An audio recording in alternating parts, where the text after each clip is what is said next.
ito try ko itong Yupuki. Diba? Cheese tteokbokki rice. Kumbaga rice cake. Korean ata ito. So, ayan. Ito try ko ito.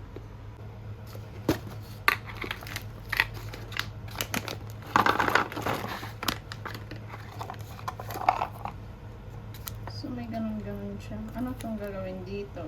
Everfresh. Mainit siya. Mainit pala siya langga.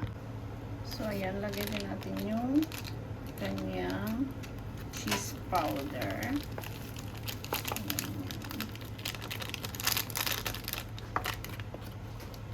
Ubus natin ito lagay mga langga. So, ayan na siya. Ganyan yung tsura niya. So, ayan. Lalagyan natin ng tubig na mainit. So, ayan. Hanggang dyan lang. And then, sabi, stir well. Stir daw ng maigi.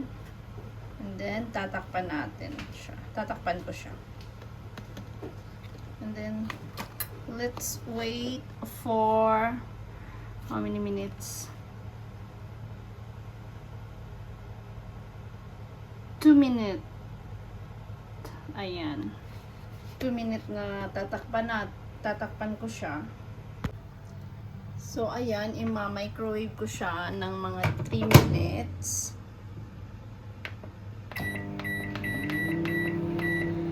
So, ayan. 3 minutes na i-microwave kasi nakalagay na 3 minutes microwave.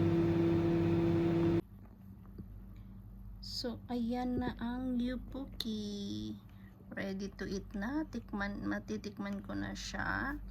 After ng 3 minutes na microwave at 2 minutes na in-stay siya. So, ayan na siya. Rice cake siya. Ganon. Rice cake yung nakalagay na pangalan niya. So, titikman ko siya kung masarap ba siya.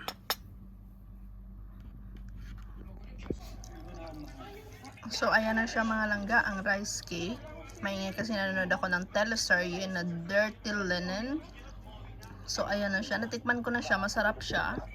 Rice cake ng Korean. Yummy.